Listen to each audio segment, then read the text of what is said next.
Hey,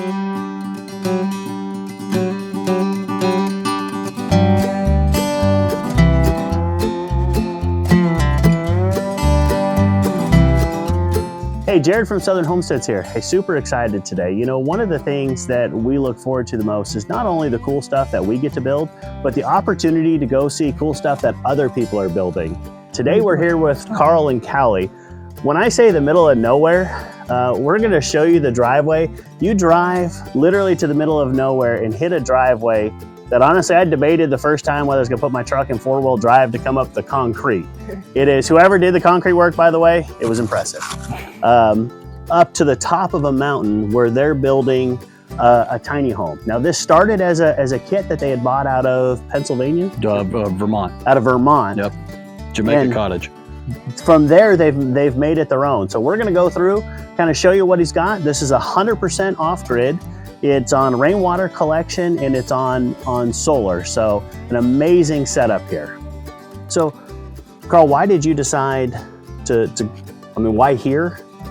So this property backs up to approximately 9,000 acres of public land. I've been hunting that private land public land, probably 6 or 8 years, somewhere in there.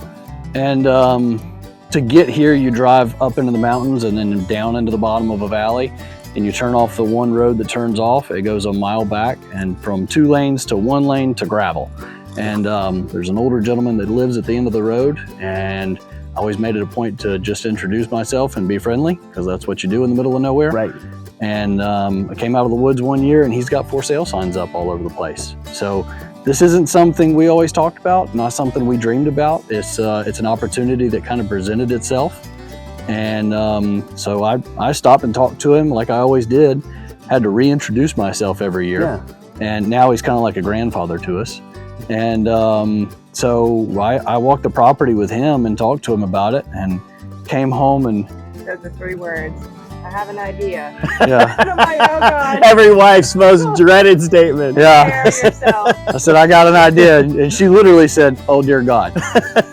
and I said, just hear me out. Let's look at it tomorrow. And she's like, fine, we'll look at it.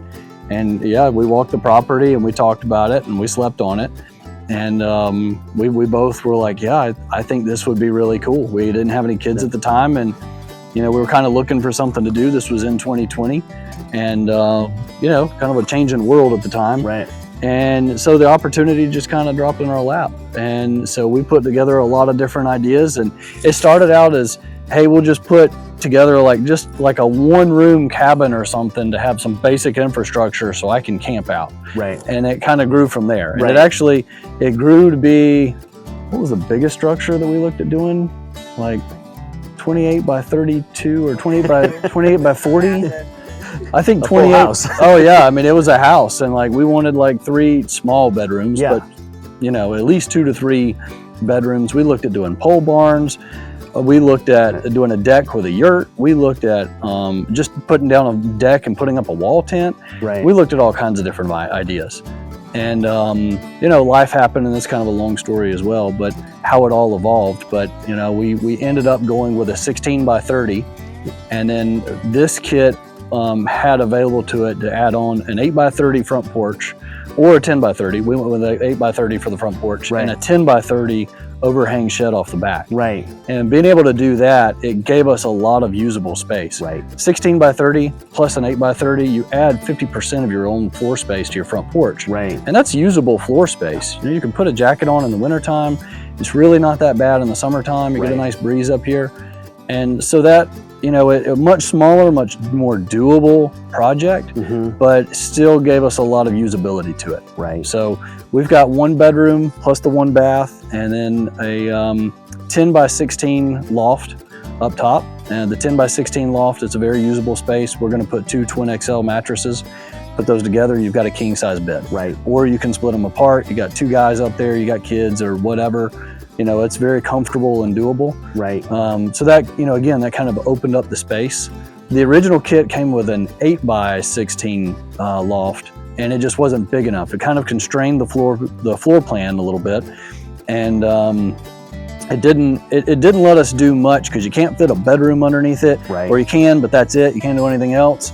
you can't fit, you could do a kitchen there, but then it makes the walls and everything else kind of awkward for bedroom and bathroom. Right. So we opened it up to 10, and all of a sudden, okay, now we've got a usable 10 by 10 space. You can fit a queen size bed, and there's actually, you can Google parameters of, you know, there's kind of general rules of thumb of how much floor space you should have around a bed or around a toilet or in all those kinds of things. You look all that up and we're like, okay, 10 by 10, that's a very usable space for a queen size bed. Right. We can make that work and actually put in nightstands, and this is a usable space. Right. So that kind of opened up, it kind of determined the size of the loft. Right. And then you've got a 5 by 10 bathroom, which is pretty generous for such a small cabin. Absolutely. So that's, long story short, that's how it came to be.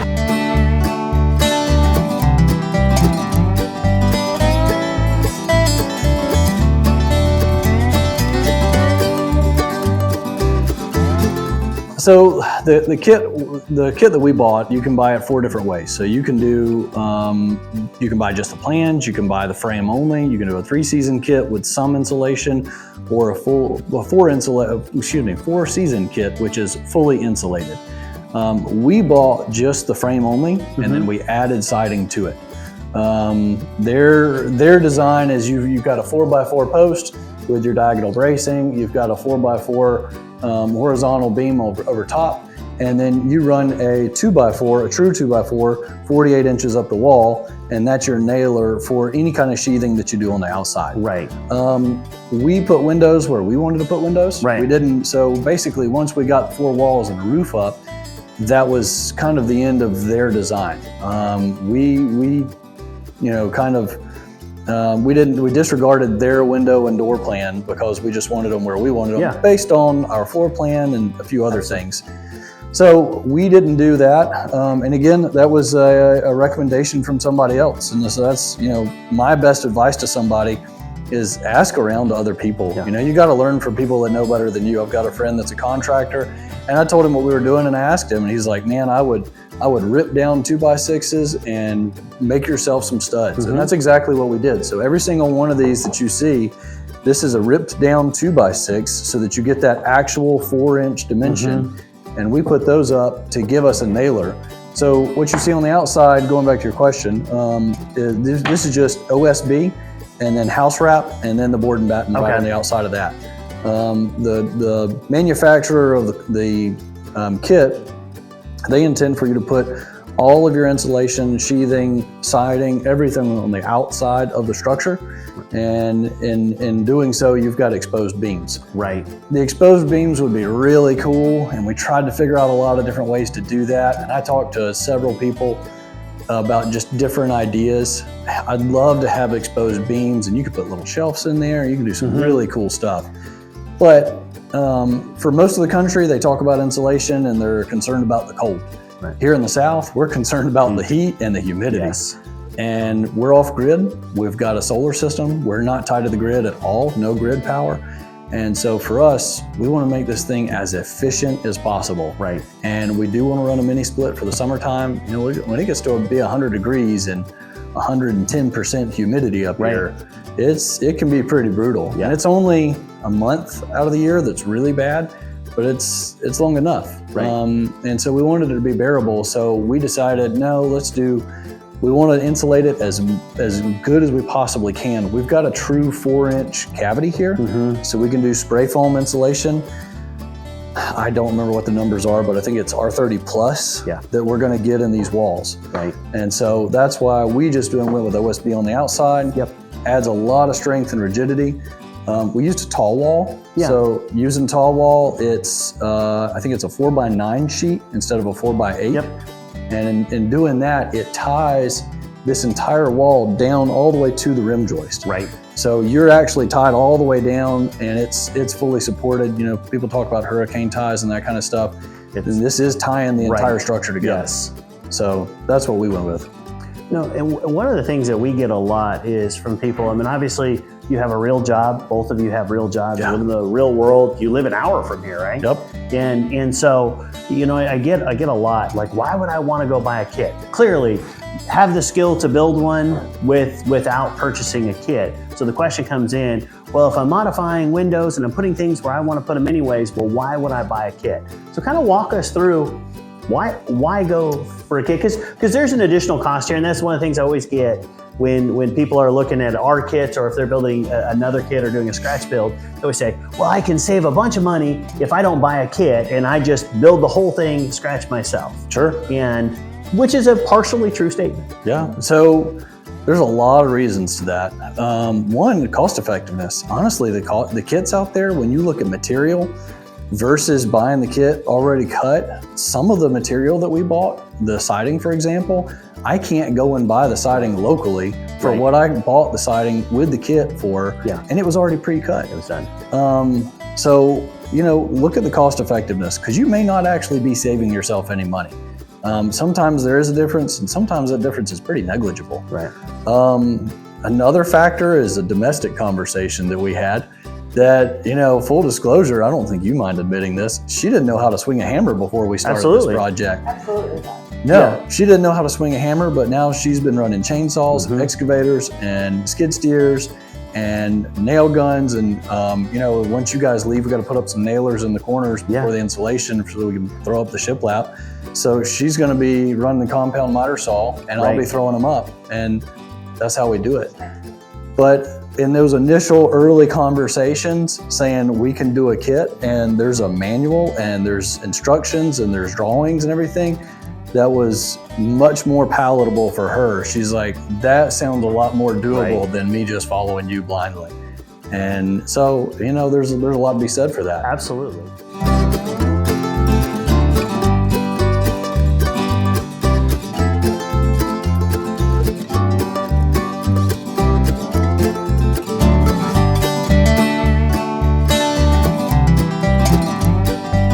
So on one of the porches here, you come out and you've enclosed a utility room. Yep. And I'll tell you, having a utility room, especially on if this is not going to be lived in, it's going to be a periodic use, to be able to get heat in here, to be able to control temperature, to be able is huge.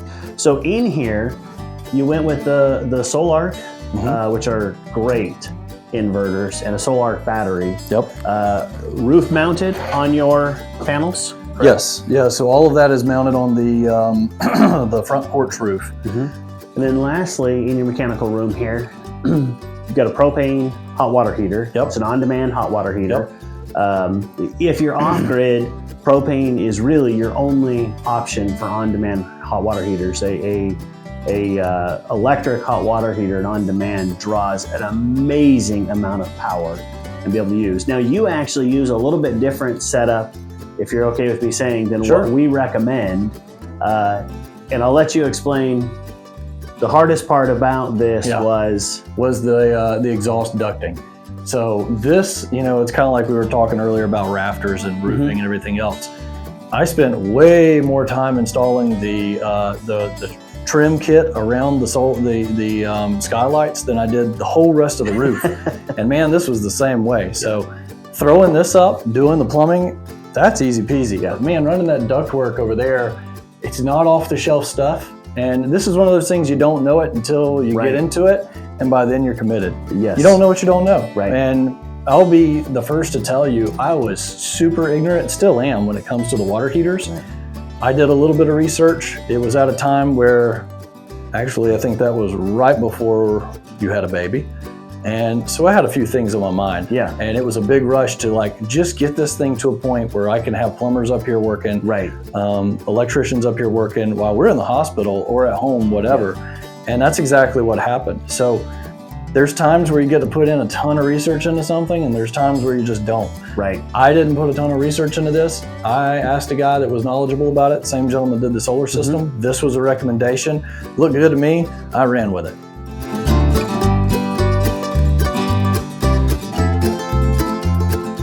I always love videos when there's dogs in the background. Yeah, no, that. You know, Oliver Anthony, when he first put out his first videos and the dogs are just chilling. I love that, man. It's so wholesome. Right. So we're outside here with your tanks and your rainwater collection system. And this is, for all the systems that we see, this is the most impressive rainwater collection system that I have seen. And you know, I love it. You've got two 25-gallon tanks, 2,500-gallon tanks here. And when I asked him, why put in two 2,500 gallon tanks? His response was, because I didn't have room for 3. And you know, this goes back to the core of what we talked about. Water is essential. You can get away with a whole lot of stuff, but no water is not okay. And again, the average household, I don't think has any idea how much water we actually consume and waste on a daily basis. And so kind of walk us through what you did here. I mean, Sure. the obvious, you've got gutters on the Yep. front and the back of the house. Yep. Right? So I'll start with just the roof. We've got this square footage. We can collect approximately 700 gallons for every inch of rain that we collect, or every inch of rain we get. You know, again, going back to what you said, how critical rain or water is in general. So, you know, you hear guys in the military say all the time, 2 is 1, 1 is none. Redundancy is a wonderful thing. If I could fit a 3rd tank here, if I could fit 10,000 gallon tanks here, we would have done that. But this was the absolute biggest we've got. They're both completely full right now. And even now I'm like, man, if we could just put a 1,000 gallon tank right here, something so that, because right now we've got, these are the overflows. And you've got water coming out that we're just wasting. It's going to the ground, which is fine. But man, if we could capture that too, so that come summertime in July, it's not unusual to go 60 days here without rain sometimes. Right. So you do that, and then all of a sudden you'll get like 4 to 6 inches in a week. Yeah.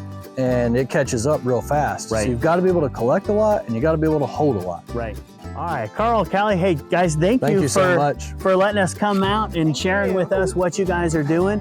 Now, I'll put a link down in the description there. Check out their Instagram page. You guys are updating it as you go, and hopefully when you get through the next couple stages, you'll let us come back out and take a look at the finished product. Yeah, there's so much more content I wish we could have included, and you know, we've even put in some things where we screwed something up, or it's a lessons learned. It is what it is, and we put those things in there so that people see, like, hey, it's not perfect. No. We're not professionals. We're not God's gift to building cabins. We're learning as we go. We make mistakes and we figure it out. We talk about our lessons learned. So we put those things on there. We've got a small account. There's so much more content we could have added, but just don't have the time. So it was really just there to share with friends and family, but it's there and we'll put more up. Right. Awesome. This will be on Airbnb. Yes. Yeah, no, we'll definitely put a link up here when it's Airbnb and you want to come stay in an off-grid cabin and see. It's an amazing place. It's an amazing setting and an amazing build. Thank you so much. We look forward to showing you when it's done. Guys, thank you. We'll let them actually get back and get some work done. Yeah.